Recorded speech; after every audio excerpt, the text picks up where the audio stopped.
လမြန်မျိုးကနေအိန္ဒိယနိုင်ငံဘလို့သွားမလဲဘာနဲ့သွားမလဲပြင်ဆင်သွားမလဲကုန်ကြစရိတ်ကရောဘလို့ရှိလဲဆိုတာဒီကလိုက်ပြရမယ်နော်စတာပါရှင်အခုချိန်မှာတော့အိန္ဒိယတော့တကယ်မသွားနိုင်သေးပါဘူးရှင်မှန်တော့ဒီနေ့ကအိန္ဒိယမိတ်ကပ်လို့ model ထိုင်ဖို့အတွက်ရှူတင်ကိုသွားနေတာလည်းဖြစ်ပါတယ်ရှင်ဒီနေ့တွေတော့ကအိန္ဒိယဝတ်စုံလေးနဲ့ဗီဒီယိုလေးတွေတင်တာတွေ့တော့အများကမာရိုက်ကြတာလဲဘလောက်ကုန်လဲဘလို့ရိုက်တာလဲဘာညာမေးကြလို့ပေါ့နော်ဒီကတော့မနက်စောစီရှူတင်အိုးရီနဲ့သွားနေပါပြီအဲ့ဒါလေးဒီကဘလောက်မှမကုန်ပါဘူးဘာလို့လဲဆိုတော့ဒီသွားနေတာကကြတော့မော်မြန်မျိုးမှာရှိရဲ့ makeup iris ပေါ့နော်အဲ့ဒီမားတွေကလည်းရမ်းခင်တဲ့ခါကျတော့သူ့ရဲ့တင်တန်းစင်းတင်တန်းသူတွေကိုပေါ့နော် makeup တင်တန်းပြရင်လည်းဒီက makeup model အနေနဲ့ထိုင်ပေးတာပဲဖြစ်ပါတယ်ရှင်ဒီကတော့ရောက်သွားတာနဲ့ဝတ်စုံနှစ်စုံရွေးလိုက်တယ်အိမ်မှာဒီကပန်းရောင်ကြိုက်တယ်ဆိုတော့ပန်းရောင်နဲ့အပြာလေးကိုရွေးလိုက်တယ်ဒါကတော့လက်ကောက်ကိုပေါ့နော်အသေးအတန်စွတ်တော်မူခံပါရှင်ဒီနေ့ရှူတင်ရတော့တစ်ခါတိုင်းနဲ့မတူဘဲနဲ့အရန်ကိုပျော်ပြီးတော့ရင်ခုန်တယ်ပေါ့နော်ဘာလို့လဲဆိုတော့အိန္ဒိယဝတ်စုံကဒီဟိုးငငယ်လေးကဝတ်ကြည့်ချင်တာစာရီလေးတကားကားနဲ့ပေါ့နော်ဝတ်ကြည့်ချင်တာဒါပေမဲ့ဒီနေ့ဝတ်ရတော့မယ်ဆိုတော့အရန်ကိုပျော်နေတာပေါ့နော်ဒီတော့ကတော့အလားမပြေခင်မှာအရင်ဆို trend try me ဆိုပြီးတော့ before video လေးကိုအရင်ရိုက်နေတာပေါ့နော်ဒီကတော့ makeup model ထိုင်ရနေဆိုရင်ပေါ့နော်တခါတည်းအိမ်ကနေဘာမှအောင်မလိမ့်ခဲ့တော့နည်းနည်းလိမ့်ခဲ့လေဒီအောင်ပြန်ဖြတ်တာပဲဆိုတော့ဒီကဘာမှအောင်မလိမ့်တော့ဘူးပေါ့နော်ကဲ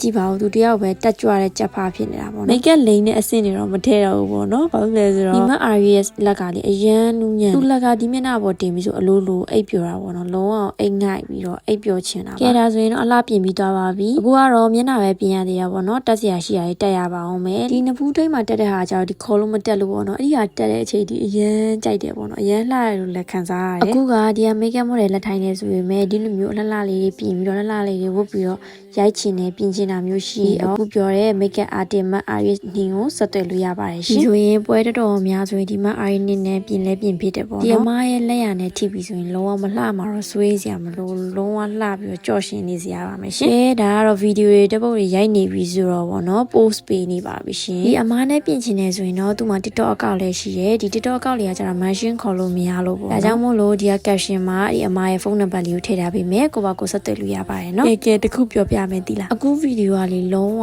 effect မထည့်တာ original camera နဲ့ဟိုမှာတော်တော်လေးကိုလှရက်နေတာပေါ့ဒါဆိုရင်တော့ဒီနေ့တူဗီဒီယိုအစရအိန္ဒိယကိုတူတူလိုက်ခဲ့ပေးကြလို့အားလုံးကျေးဇူးတင်ပါတယ်ရှင်နောက်ဗီဒီယိုမှာပြန်လည်ဆုံကြမယ်နော်အားလုံးပဲဒါပါ